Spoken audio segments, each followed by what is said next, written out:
Dans ce tutoriel, nous allons voir comment mettre en page une présentation PowerPoint en respectant les règles de mise en page pour l'examen d'ICA. La première chose importante à connaître dans PowerPoint, on a les dispositions de diapositives.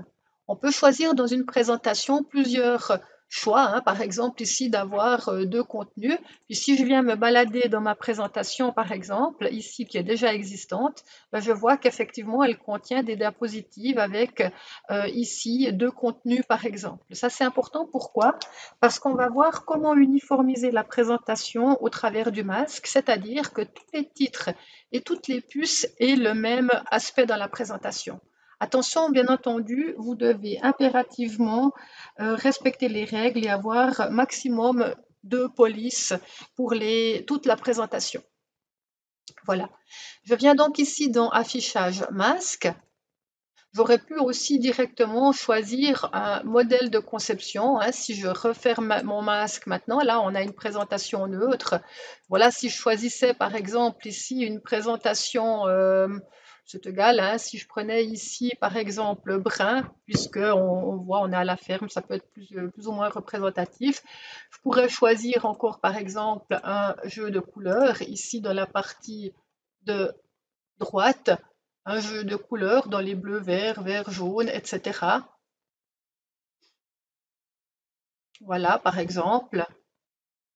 Et puis, je pourrais même choisir et uniformiser directement les polices par ce biais-là et dire j'aimerais toute la présentation en Arial. Donc ça, c'est déjà quelque chose de gagné. Et maintenant, j'ai plus qu'à venir dans mon masque, donc affichage masque de diapositive pour venir uniformiser la taille dans ma présentation. Ici, je vais venir sur la première diapositive tout en haut et mettre par exemple une police en gras. Et attention, les titres ne doivent jamais être en dessous de 32. Donc là, je peux y aller, je peux même mettre du 40. Dans la présentation, les textes, quant à eux, ne doivent jamais être en dessous de 24. Donc je vais mettre ici, puisqu'on est au premier niveau, je vais même mettre 28.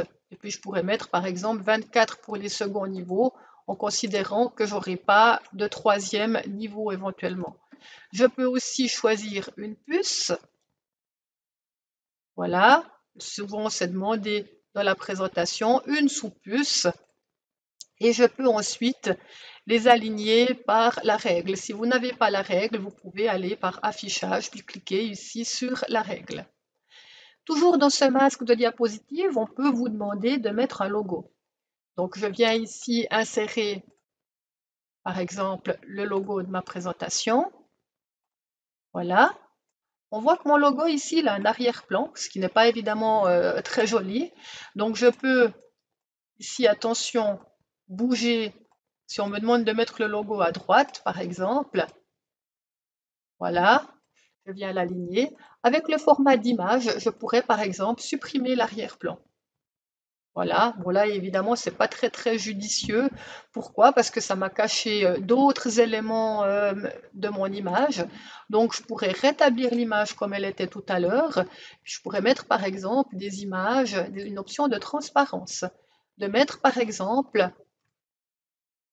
comment dire, je pourrais mettre une couleur en transparence ici dans couleur et puis choisir d'enlever le blanc. Et puis là du coup on voit que mon logo il a un autre aspect, il a plus de fond, et puis du coup, c'est beaucoup plus intéressant si on a un fond de couleur. Voilà. Ici, si je voulais pas mon logo sur la diapositive de titre, je pourrais par exemple masquer. Et si vous regardez, qu'est-ce qui va se passer ici? Le fait de masquer aura enlevé ma fioriture qui se trouve ici en haut. Donc, je vais le remettre. Puis, je peux procéder d'une autre manière. C'est-à-dire que je vais enlever mon logo ici sur la première diapositive, parce qu'on sait que tout ce que je mets sur cette première diapositive va normalement s'appliquer sur les autres. Donc, je l'enlève. Et puis, je viens remettre mon logo sur les diapositives que j'utilise dans ma présentation. D'accord. Voilà, je peux dire ici, je le mets sur toutes les autres éventuellement. Je peux également, attention, je pourrais mettre aussi à cet endroit l'animation. Si on me demandait par exemple d'animer les titres de ma présentation, eh bien je viendrai encore une fois, cette fois sur la première diapositive. Je choisirai un effet par exemple apparaître pour la première. Je choisirai peut-être également un effet apparaître pour le texte. Et puis je pourrais encore ici afficher le volet d'animation pour, par exemple, mettre d'autres options d'effets, animer mes textes niveau par niveau. Et puis là, maintenant, je peux désactiver mon masque. Et puis je vois que ma présentation, elle est uniforme. Je vois que mon logo est bien sur toutes les dias. Attention, je vois qu'à certains endroits, il mord sur les titres. Donc avant, évidemment, il vous faut éviter cela. Donc je viens vérifier ici, par exemple, sur ma deuxième diapositive, je vois que le titre n'est pas ajusté. Je referme et si je viens vérifier maintenant dans ma présentation, on voit que c'est tout à fait correct. J'ai bien mon logo qui est positionné sur toutes les diapositives au bon endroit. Je pourrais par contre ici, par rapport aux fioritures, décaler un petit peu mon titre. Voilà. Si on nous demande d'insérer des en-têtes et des pieds de page dans une présentation PowerPoint, vous allez pouvoir modifier par le menu affichage masque de diapositive. Vous pouvez par exemple choisir une police et une taille, ce qui est tout à fait possible, hein, élément par élément, de les mettre peut-être en brun, dans une certaine police, etc. Je viens ensuite désactiver, fermer mon masque. Et maintenant, si je veux insérer ma numérotation, il suffit de venir dans le menu Insertion, en tête et pied de page, et je peux venir mettre par exemple une numérotation des diapositives, un pied de page par exemple avec mon prénom et mon nom, et surtout d'indiquer que je ne veux pas ce pied de page sur la diapositive de titre. Vous avez la possibilité également de paramétrer des en-têtes et pieds de page pour les autres formes d'impression de votre document. Il faut savoir qu'un document, une présentation PowerPoint, vous pouvez l'imprimer en mode plusieurs diapositives par page, en mode page de commentaires. Et si vous vouliez des en-têtes et pieds de page pour ces modes-là, il vous suffirait de les définir à cet endroit-là. Et il suffirait également de les paramétrer en passant par le masque, en sachant que lorsque vous venez sur affichage masque, vous retrouvez masque de diapositive, comme elle l'a vu ici, pour uniformiser les titres et les sous-titres, et ensuite venir, par exemple, modifier la mise en page lorsque vous souhaitez imprimer d'une autre manière. Voilà, ça c'est également possible. Je vais maintenant, ici on voit que j'ai bien mon nom, prénom sur la présentation et ma numérotation ici à partir de la diapositive 2. Si vous souhaitez modifier la numérotation et par exemple qu'elle s'affiche, qu'elle commence à 1 sur la diapositive 2, eh bien dans ce cas-là, vous pouvez venir par la conception et puis vous venez dans taille des diapositives. Vous pourriez choisir d'autres tailles pour la présentation et puis vous pourriez après ici modifier la numérotation dans cette boîte de dialogue. Mais là en l'occurrence, je ne vais pas le faire. Ce qu'on peut vous demander également dans une présentation PowerPoint, c'est d'ajouter des images. Attention, lorsque vous ajoutez des images, de les placer correctement dans la présentation et par exemple de choisir un format d'image qui pourra être beaucoup plus approprié et professionnel. Je vais ensuite vous montrer comment insérer des boutons d'action. On peut insérer des boutons d'action qu'on retrouve ici dans les formes et ces boutons d'action vous permettront de vous balader ou d'insérer des liens dans la présentation. Par exemple ici, si je choisis un bouton d'action avant ou précédent, il suffit que je clique, je vienne l'insérer dans ma présentation. Voilà. Et lorsque j'ai inséré mon bouton, je peux ensuite lui donner un lien et puis lui donner par exemple à un autre fichier par exemple ou aller dans une diapositive autre dans ma présentation. Ça, ce serait si je voulais, par exemple, qu'à cet endroit-là, je me déplace à la diapositive 2, par exemple, eh bien, je validerai. Et puis, du coup, maintenant, si j'allais en mode diaporama et que je vienne cliquer sur mon bouton d'action, eh bien, je me retrouverai à la diapositive Notre mission. Voilà, là j'ai mis effectivement maintenant de l'animation déjà dans mon présentation. Attention, si on vous demande d'animer les images, il vous faudra les animer les unes après les autres. Vous devriez évidemment passer par le menu Animation, sélectionner vos images et appliquer les différents effets.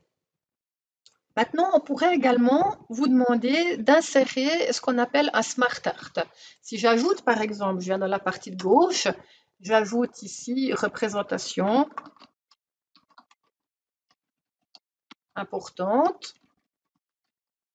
Voilà, par exemple, je pourrais ajouter ce qu'on appelle un Smart Art. Le Smart Art permettra d'illustrer des éléments de la présentation que vous souhaitez mettre en évidence. Voilà, je choisis celui-ci par exemple, et puis je pourrais mettre ici les choix, puisqu'on est dans une application, les menus, etc., etc., tout en sachant évidemment que dans une présentation PowerPoint, les textes des Smart Art ne doivent pas être au-dessous de 18. Ici, ils sont en 48, ce qui est peut-être un petit peu grand. Je pourrais les mettre évidemment plus petits, pour qu'ils soient évidemment pas plus grands que les titres. Et puis, je pourrais évidemment mettre la même taille à tous mes titres. Donc, élément important, attention, les tableaux et les Smart Art ne doivent pas avoir un texte plus petit que 18. Ici, si je regarde dans ma présentation, on est en 24. Attention, on ne doit pas être au-dessous. Il faut également prendre garde à ne pas avoir trop de texte dans une présentation PowerPoint. Maintenant, si on vous demande de faire tourner votre présentation en boucle, c'est-à-dire pour qu'elle défile toute seule, par exemple sur une borne ou sur un écran, vous devrez venir par le menu diaporama et vous lui dites configurer le diaporama et puis là vous choisissez selon ce qu'on vous demande dans la consigne, exécuter en continu jusqu'à Escape ou alors visionner sur une borne. Et je vais valider celui-ci par exemple. Attention, important, lorsque vous choisissez un minutage, vous devez de toute façon, dans tous les cas, appliquer un minutage automatique, c'est-à-dire que vous allez venir dans l'onglet Transition. Avec la touche CTRL A, je vais par exemple choisir une transition. Attention, la transition doit être identique pour toute la présentation. Et je vais mettre ici dans le minutage un minutage automatique.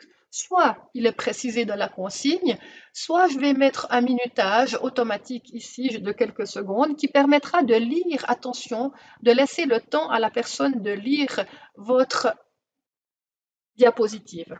Pour la première, il n'est pas nécessaire d'avoir autant de temps, donc je vais peut-être mettre ici 2 secondes. Voilà. Je vais évidemment venir en mode diaporama et ma présentation va défiler tout de suite. Seule, évidemment. Donc attention de respecter ces éléments-là, de veiller à ce qu'il n'y ait pas de faute, de veiller à ce qu'il n'y ait pas trop de texte dans la présentation et d'enregistrer correctement votre fichier. Élément important, votre présentation devra être triée correctement. Ici, on a sous forme de conclusion « Rejoignez-nous », mais on doit avoir toujours une conclusion dans une présentation. Et puis, on commence toujours par une accroche, soit sous le biais d'une image, soit par le biais ici notre mission, par exemple, qui indique les informations importantes de la présentation, notre but. On pourrait également avoir un sommaire automatique. Voilà pour ce qui est de PowerPoint.